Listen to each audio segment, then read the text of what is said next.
예, 반갑습니다. 오늘은 우리 어제 본문, 3월 17일 본문 먼저 보고 내일 화요일, 수요일 본문을 같이 묶어서 보도록 할게요. 예, 먼저 오늘 월요일 본문 보도록 하겠습니다. 누가복음 12장 13절부터 34절까지 낡지 않는 배낭을 만들라라는 제목으로 말씀 나누겠습니다. 자, 말씀 바로 보도록 하겠습니다.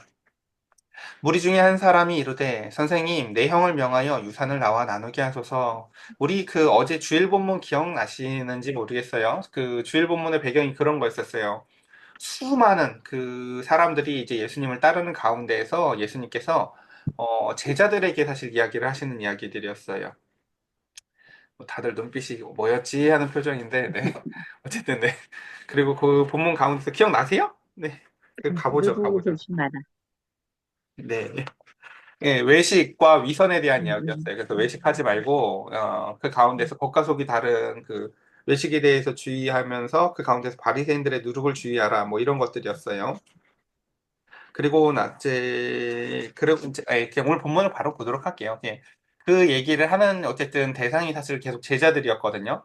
그래서 어제 제가 그림을 그렇게 그리고 들었던 것 같아요. 이제 예수님께서 무리들이 많지만 제자들한테 얘기를 하는 거고, 그 수많은 무리들은 그 제자들 옆에 서서 이렇게 귀동냥을 하면서 막 듣고 있는 상황이었어요. 근데 그 가운데 그 얘기를 듣던 중에 한 사람, 무리 중에 한 사람이 이르되, 선생님, 내 형을 명하여 유산을 나와 나누게 하소서라고 하면서 예수님이 전하는 말씀이랑 아무 상관이 없는 이야기를 갖고 이제 나오죠. 이제 우리도 수업을 하거나 뭐 할 때 보면 이런 친구들이 있어요. 이렇게 학교에서도 보면은 한참 킹콩 얘기하고 있는데 조스 얘기하는 친구들이 있거든요. 이렇게 남의 이야기 안 듣고 자기 생각만 하는 사람들이 있어요. 이것처럼 한 사람이 이제 문제가 있어서 나왔는데 그 사람의 문제는 뭐였냐면 형이 유산을 공정하게 분배해주지 않았다는 것이었어요. 그래서 이르시되 이 사람아 누가 나를 너희의 재판장이나 물건 나누는 자로 세웠느냐 그들에게 이르시되 삼가 모든 탐심을 물리치라 사람의 생명이 그 소유에 넉넉한 데에 있지 아니하니라 라고 얘기하시면서 그 가운데서 하나님은 그 예수님께서는 그 사람의 그 유산 분배 문제에 별 관심이 없으심을 보여주세요. 유산 분배 문제가 굉장히 큰 문제처럼 보이죠. 우리 인생에 있어서는. 그러나 주님께서는 그거보다 더 큰 지금 하나님의 나라를 전파하고 계신데 그 개인의 문제로 말미암아 그 이야기를 듣지 못하는 그에게 이렇게 말씀하세요. 탐심을 물리쳐라 말입니다. 예수님이 무엇을 위해서 지금 예루살렘으로 향하고 계신지 알지 못한 채 재산 문제를 해결해 줄 뿐으로만 여기시면서 주님을 찾아온 이 사람을 향해 예수님은 이 이야기를 통해서 제자들에게 또 다른 가르침을 주시고자 합니다. 먼저 우리가 여기서 이 탐심이라는 이야기를 좀 알아볼 필요가 있는데 탐심은 뭘까요? 여러분들 우리 인간이 참 얼마나 교활한 존재인지는 우리 여러분들이 무엇이든지 가져보셨을 때 아셨을 거예요 아마요. 뭐 이렇게 자동차를 가져도 한 달이면 이렇게 익숙해지죠. 뭘 가져도 익숙해져요 사실요. 한강에 있는 아파트를 가져도 익숙해진다고들 얘기를 해요. 뭐 한강에 있는 아파트 가진 사람들 얘기 들어보면은 그쵸, 먼지가 많고 시끄럽대요. 네. 처음에는 매일 나가서 산책해야지 하지만 가져보면 금방 그런데요. 네, 그런 것들처럼 그 가운데 금방 그 가운데서 탐심으로 말미암아 인간은 그 가운데서 만족함을 잘 모르고 그 또한 그 탐심 너머에는 또 남과 비교하는 불안 또는 이기심 이런 것들로 말미암아 끊임없이 그 물질을 더 갖고 함으로 말미암아 물질로 만족을 누리려는 태도가 인간 안에 있다라는 것입니다. 근데 과연 그 인생이 그렇게 되느냐? 자, 보십시다. 16절에 보면은 주님께서는 그것을 비유로 이렇게 말씀하시 주십니다. 자, 이거 잘 기억을 하셔야 돼요. 우리가 많은 사람들이 이 비유는 아는데 이 비유가 뭔 얘기를 하다가 나온 비유인지를 잘 몰라요. 이 비유가 뭐 얘기를 하다가 지금 나오는 비유예요? 유산을 제대로 분배받지 못해서 마음속이 지옥이 된 동생한테 해주는 비유예요. 그러니까 그 동생을 향해서 하는 비유죠. 봅시다. 또 비유로 그들에게 말하여 이르되 한 부자가 그 밭에 소출이 풍성함에 심중에 생각하여 이르되 내가 곡식 쌓아둘 곳이 없으니 어찌할까? 왜 이런 비유가 등장했는지 혹시 아시겠어요? 그러니까 유산이라는 거는 내가 힘써서 노력해서 얻은 게 아니잖아요. 그렇죠? 그냥 부모의 노력이다. 그 더 위에 뒤에 조상들의 노력으로 말미암아 그 가운데서 내려온 거죠. 근데 그것을 나누는 일이잖아요. 그러니까 이거는 마치 예기치 못한 재산 같은 거라는 거죠. 그래서 이것을 내가 예상한 것보다 훨씬 더 많이 생긴 농작물에 지금 비유를 해주고 있는 거예요. 아, 소출이 음, 생각보다 많이 났네라는 거죠. 근데 그것에 대해서 보는 인사이트가 그러니까 이런 거죠. 내가 예기치 못했었는데 큰 돈이 생겼어요. 큰 재물이 생겼어요. 큰 많은 곡식이 생겼어요.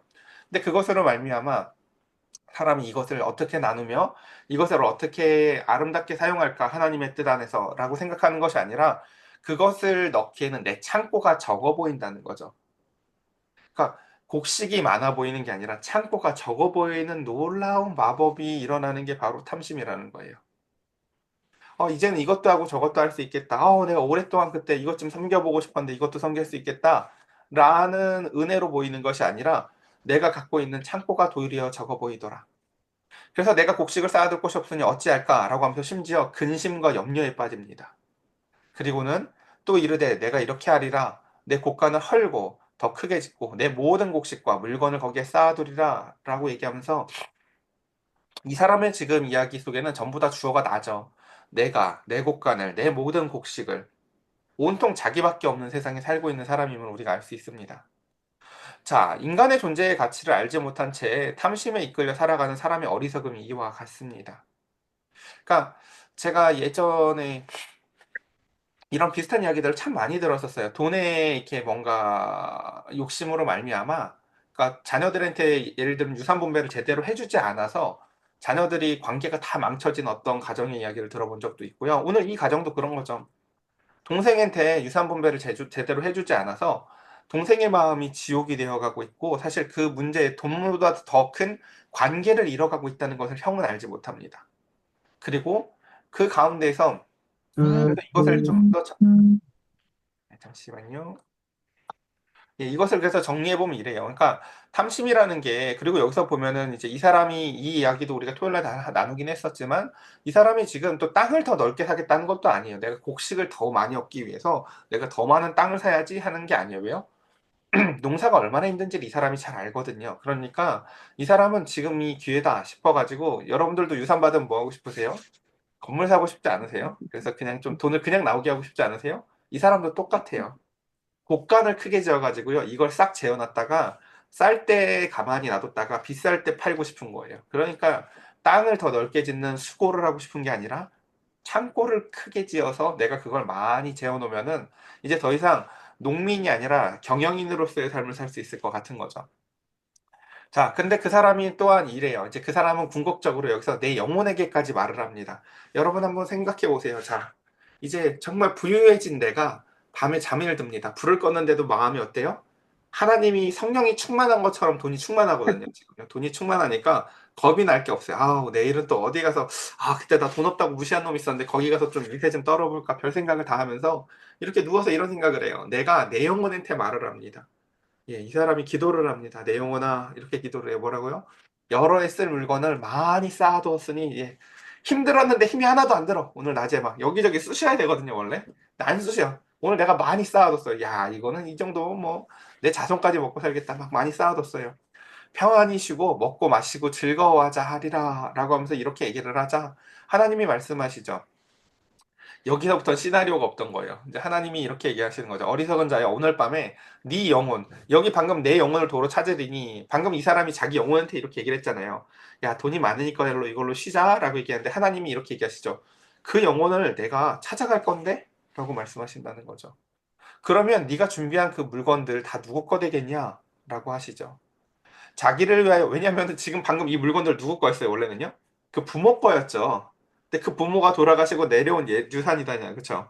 그러니까 이 유산이 또 자녀한테 영원할 줄 알지만 이거 가져가면 또 그 다음 자녀한테 내려가겠죠. 그것처럼 자기를 위하여 재물을 쌓아두고 하나님께 대하여 부여하지 못한 자가 이와 같으리라 라고 얘기합니다. 그래서 생명의 가치는 자신을 위해 쌓은 소유의 부유함이 아니라 하나님과의 관계의 부유함에 있습니다. 또한 이 하나님과의 관계는 사람과의 관계랑 긴밀히 연결이 되어집니다. 한번 생각해 봅시다. 이 사람의 영혼은 하나님이 가져갔어요. 어떻게 될까요?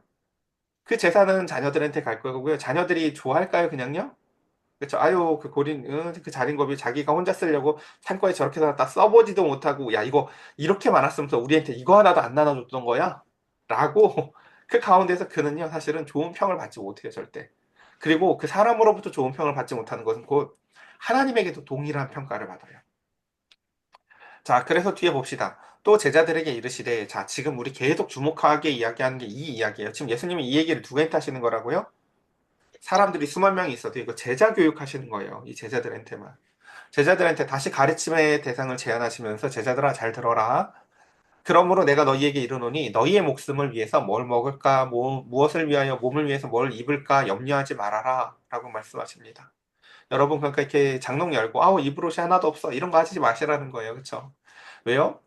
목숨이 음식보다 중하고 몸이 의복보다 중요하기 때문입니다. 우리에게 주신 이 건강한 몸과 그 가운데에서 우리의 생명이 우리가 입고 우리가 먹고 마시는 이 음식이나 의복보다 훨씬 중요합니다. 여기서 목숨이나 이 몸이라고 번역한 이 단어가요. 사실 이제 저 뒤에서 본 부자가 내 영혼아라고 불렀던 말이거든요. 그러니까 부자가 자신의 영혼에게 막 불렀었던 그 목숨이나 몸은 사실은 하나님께서 우리에게 주셨던 것이고 그것은 하나님께서 언제든지 다시금 회수해 가실 수 있는 것입니다. 근데 그것에 대해서 이제 조금 여기서부터 좀 심화학습이긴 한데 하나님이 갖고 있는 인사이트가 뭔지를 알려주시는 거예요. 제가 예전에 제 딸 데리고 놀이터 갔던 이야기를 제가 자주 했잖아요. 그렇죠? 놀이터 가서 내 딸만 재밌게 노는 게 아니라 놀이터에서 제일 높은 데로 올라가서 아이들 노는 걸 다 보여주면서 아빠가 원하는 건 저기서 소외되는 애가 없고 그리고 조금 손해보는 것 같아도 같이 놀 줄 알고 저기 그네만 사람이 많아서 저기서 분장하고 안타까워하고 있으면은 좀 한가한 곳에서 놀 줄도 아는 지혜도 갖는 게 제가 제 딸한테 가르쳐 주고 싶었던 거거든요. 그것처럼 하나님께서는 이제는 그 가운데서 또 높은 시선으로 그들을 데리고 올라가는 거예요. 마치 양무리를 산 높은 곳으로 가서 늘 그 물가에서 그 먹을 거 하나에만 집착하는 삶이 아니라 더 높은 시선을 보여주고 싶은 것처럼 하나님은 이렇게 얘기를 하세요. 갑자기 까마귀를 봐라 라고 얘기를 해요. 까마귀가요, 이 유대인들에게 있어서는요, 가장 탐욕스럽고 부정한 새의 대명사였었어요. 그리고 이 그리스 격언에서도 보면 까마귀는 쓰레기와 관련돼서 야 까마귀한테나 가버려 야 쓰레기 더미에나 보내라 이럴 때 쓰는 대명사가 바로 이제 까마귀였어요. 그러니까 그 가장 더러운 새라고 사람들이 여기는 그 까마귀를 생각해라 라고 얘기를 해요. 왜 이렇게 얘기를 하냐면은 너희가 보기엔 걔가 되게 하찮고 부정스러워 보이지 걔도 내가 아끼고 내가 돌보는 애야 라고 하나님은 이렇게 얘기하세요. 우리 그런 얘기 잘하잖아요. 예를 들면 막 이렇게 어 무시받는 친구들, 예를 들어서 학교에서 학급에서 또는 그 가운데서 결혼해서 사랑받지 못하는 어떤 여인들이나 여자들 한번 생각해 보자고요. 내가 막 해도 되는 사람인가? 내가 막 해도 되는 친구인가? 그렇지 않죠? 그 여자도 누군가에게 사랑스러운 딸이었고요. 그 아이도 어느 집에서 귀한 딸들이에요, 다. 너 지금 저 까마귀가 어떤 애들인지 아니? 쟤 뭐 부정하고 뭐 더럽고 뭐 쓰레기 더미는 어째? 쟤 내가 돌보는 애야. 라고 하나님 말씀하십니다. 그래서 이 앞에서도 똑같은 비유를 한 번 했었어요. 우리 주일날 보면서 뭐라고요? 야, 참새 5마리가 두 아사리온에 팔리지. 그 5마리 중에 한 마리 한 마리의 운명도 내가 다 관여해. 라고 하나님 말씀하세요. 그런데 내가 너희들은 어떻게 관리하는지 아니? 내가 우리 안혜영 집사 머리카락 개수도 알아. 이게 하나님의 주장이세요. 하나님이 우리에 대해서 철저히 관리하시고 우리에게 관심을 갖고 계시고 우리를 돌보고 계시다는 것을 믿으라고 요구하세요. 왜 우리가 염려하고 탐심에 빠질까요? 하나님이 우리를 안 돌보는 것 같거든요. 머리카락을 세실 것까지도 없어요. 내 통장이나 좀 헤아려 보시죠. 예. 여러분, 제 통장이라고 특별히 관리해 주시지 않으시는 것 같아요. 저도 잘 몰라요. 관리해 주시죠. 물론, 빵꾸는 안 나게 해주시는데, 풍족하게 창고처럼 쌓아주시진 않으세요. 근데 적어도 오늘 본문에서 그 얘기를 하고 싶으신 거예요. 보면요. 심지도 않고 거두지도 않고 골방도 없고 창고도 없지? 라고 얘기하죠. 그 까마귀는요. 왜요? 근데 이 까마귀한테 없는 게 여러분 뭔지 아세요? 염려예요. 까마귀는 염려를 하지 않고 산다는 거예요. 그리고 하나님이 기르시나니 너희는 새보다 얼마나 더 귀하냐? 라고 얘기하며 줄날 했었던 말씀을 한 번 더 반복하고 있는 거죠. 또 너희 중에 누가 염려함으로 그 키를 한 자라도 더할 수 있느냐? 예, 염려하면 어떻게 돼요, 여러분? 잠 못 자고 스트레스 받고 더 빨리 죽어요. 예. 사실 염려가 우리에게 있어서 해결해 주는 일은 별로 없어요. 그런즉 가장 작은 일도 하지 못하면서 어찌 다른 일을 염려하느냐? 그러니까 우리가 염려하지 말라고 얘기를 하면서 나중에 염려할 게 뭔지 또 알려주실 거예요. 근데 그러면서 또 다른 예를 들어요. 저기에 있는 들풀들, 백합화들, 예. 실로도 만들지 않고 짜지도 아니하니라. 그러나 내가 너희에게 말하노니 솔로몬의 모든 영광으로 입은 것이 이 꽃 하나만큼 훌륭하지 못하였느니라. 라고 얘기합니다. 우리는 그러잖아요. 이렇게 살면서 보면 솔로몬처럼 부귀 영화를 누리는 사람한테 뭐라고 얘기해요? 저기는 무슨 복이 많아가지고 저렇게 많은 걸 누리고 살아.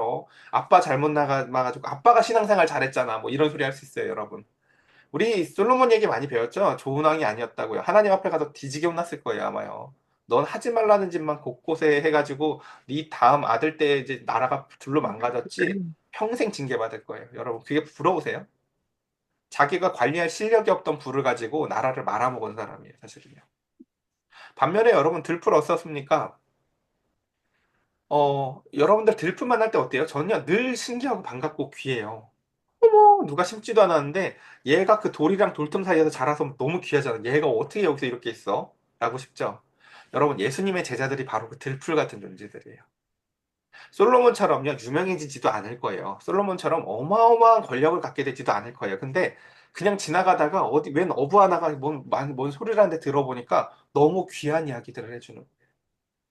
그래서 예수님을 따른다는 건 어떤 것이에요? 솔로몬과 같은 영광을 옷 입고 사는 것이 아니라 들풀들과 같은 내일 내가 버려지고 내일 내가 타버릴지언정 그 자리에서 들풀과 같은 내가 입은 은혜의 영광을 바라는 인생이 바로 하나님의 예수 그리스도의 제자들이다라는 것입니다.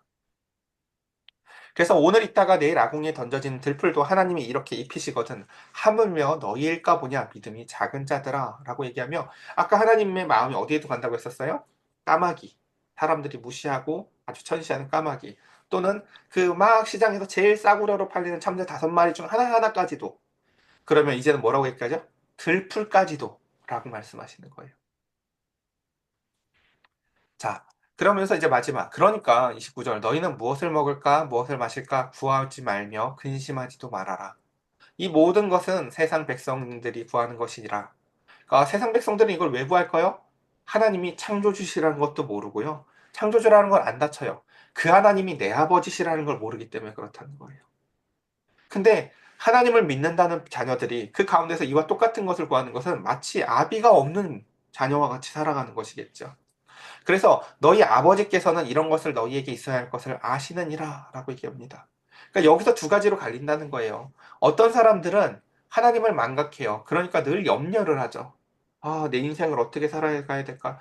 물론 저도 염려가 없을 때, 저도 염려가 올 때가 있어요. 저도 하나님, 뭐, 목사라고 해도 염려가 없이 사는 건 아니거든요. 근데 염려가 올 때마다 그 염려를 가지고 나에게 하나님이 있다는 걸 기억하는 거죠. 염려가 올 때마다 아 하나님이 계시잖아. 그리고 하나님께 이 문자 하나님 저는 염려가 올 때 항상 어떤 식이냐면요 캄캄한 어두운 바다 한가운데에 빠진 기분이에요. 저의 염려는 어떠한 작은 문제가 닥쳐와서가 아니라 늘 갈 길을 모르겠을 때거든요. 어떤 사람들을 만나거나 어떤 사람의 인생을 두고 늘 기도해요. 그러니까 단순히 앞에 있는 그 재산 문제 하나 해결하는 문제들이 아니라요. 영원한 방향을 알기 위한 염려들이 빠질 때가 많아요. 하나님 저 영혼을 향하여 어떤 방향으로 나아가야 될지. 근데 그때마다 정말 그 망망대해 같은 어두움 속에서 등대의 불빛과 같이 하나님께서 앞길들을 말씀으로 비춰주세요.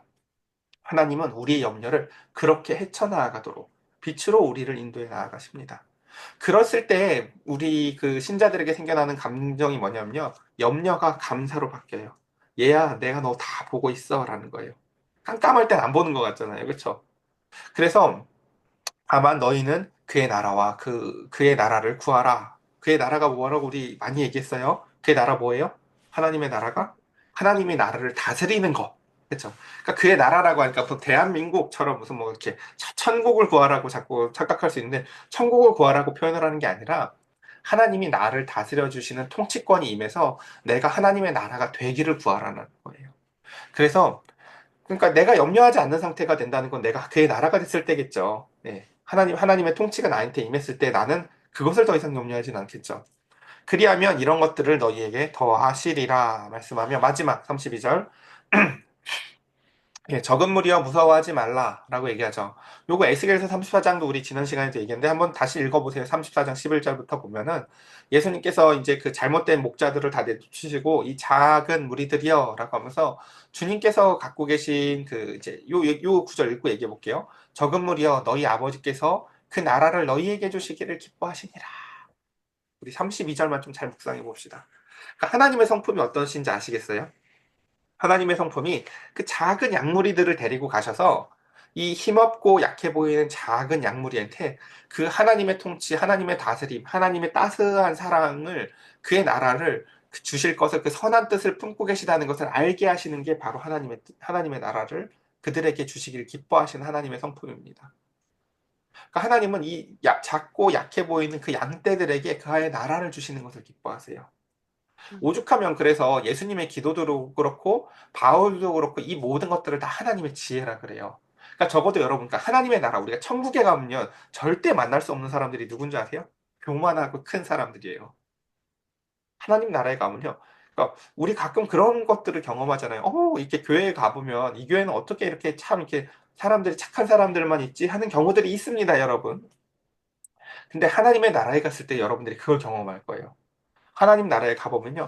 하나같이 다 힘없고 약하고 작은 자들이 그 가운데서 사랑이 충만한 자들이 그곳을 채우고 있을 거예요. 서로 사랑하여 주기를 기뻐하고 그 가운데서 사랑으로 갑질을 하는 거죠. 내가 더 섬기길 기뻐하는 사람들 말입니다. 그래서 33절 마지막 이렇게 이제 본문을 맺습니다. 너희 소유를 팔아서 구제하여 낡아지지 아니하는 배낭을 만들라. 여러분 문제가 뭐였었어요? 아까 애초에 지금 이 본문의 시작이 뭐였었어요?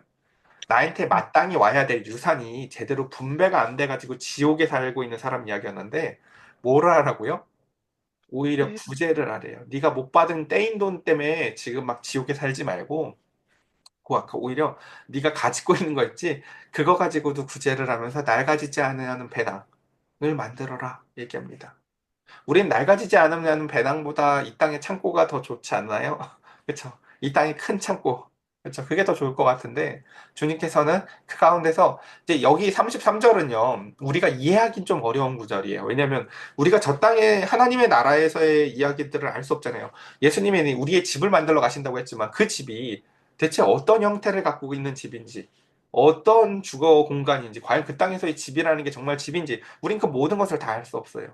또 똑같은 이야기를 하세요. 우리가 이 땅에서 구제를 해요. 자, 우리 혜영 집사님이나 필세 집사님이 어려운 사람을 누굴 도와요. 그럼 우리는 그냥 도운 거잖아요. 말씀을 하셨으니까. 그리고 마음에 하나님이 주신 양심이 발동하고 사랑이 발동해서 내가 누구를 도왔잖아요. 근데 그 행동이 저 땅에서는 어떻게 발현된다는 거예요? 낡아지지 않은 배낭을 누군가가 막 만들고 있다라는 거예요. 난 이 땅에서 구제를 했는데 저 땅에선 내 이름으로 된 내 이름이 주기가 된 아내형 해가지고 뭔가 막 가방이 만들어지고 있다는 거죠. 어떤 가방이요? 영원히 낡아지지 않을 가방. 그러니까 우리가 보지는 못하지만 하나님은요 그것에 마음을 두라고 얘기를 하세요.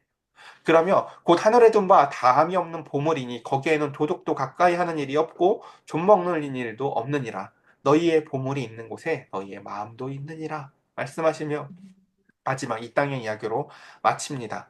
결국 그 구제는 어떤 사람만 여러분 할 수 있을까요? 마음이 하늘을 향해 있는 사람들만이 하게 되어집니다.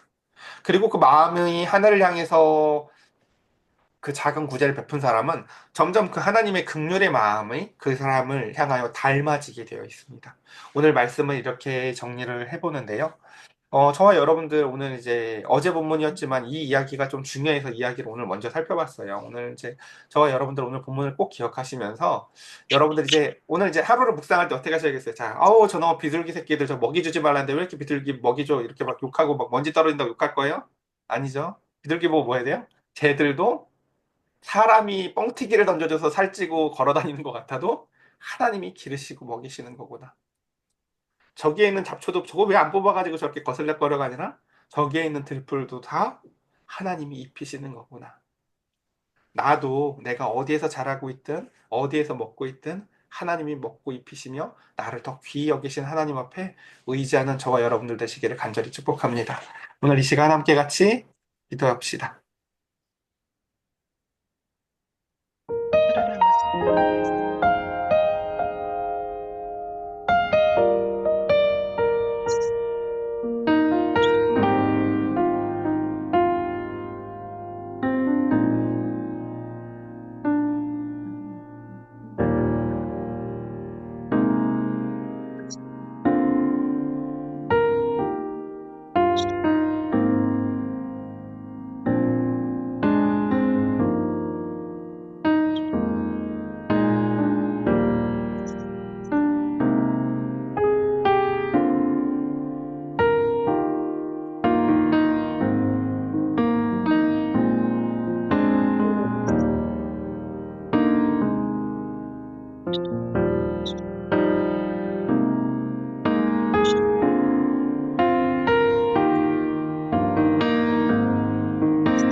하시며 살 때를 거룩을 하나님 구체하고 네, 제가 적절하게 하시며 기도드리겠습니다. 하나님, 이 아침 시간에 하나님의 말씀을 배우고, 이제는 오늘 하루의 삶을 통하여 하나님의 말씀을 익히니 그것이 얼마나 즐거운가. 우리 모두 하루 이 말씀을 통하여 하나님과 동행하는 즐거움과 기쁨을 알게 하여 주시옵소서. 이제 날아다니는 새들이 새롭게 보이길 원합니다. 이제 들에 펴 있는 풀꽃 하나도 새롭게 보이길 원합니다. 그 너머에 하나님의 손길이 보이고 그 너머에 그 하나로 우러러 볼 때 우리의 염려가 떠나가고 하늘에 쌓여 나아가는 지어져 나아가는 하늘의 배낭이 그 가방이 이제 우리의 마음을 사로잡기를 원합니다. 이 땅에 작고 연약한 자의 모습으로 우리의 삶에 계신 하나님, 주님, 우리가 주님을 어떻게 대하는지 하나님의 극률의 마음이 우리의 마음속에 하나님 아버지 임하여 주셔서 내 미래를 물질을 통해서 보장받으려고 하는 탐심을 내어버리고 하나님의 돌봄에 의지하며 기쁨으로 감사함으로 즐거움으로 살아나가는 우리 사랑하는 성도들 되게 하여 주시옵소서. 세월이 빠르고 인생이 매우 짧습니다. 언제까지 일만 하고 언제까지 그 가운데서 내일을 위하여 하나님 아버지 내일을 위하여만 살아나가겠습니까? 이미 주신 오늘 하루하루를 하나님을 의지하며 기쁘게 살아가게 하여 주시옵소서. 오늘 하루를 하나님 안에서 행복하게 살아가게 하여 주시옵소서. 우리 주 예수 그리스도의 이름으로 기도드렸사옵나이다. 아멘. 음.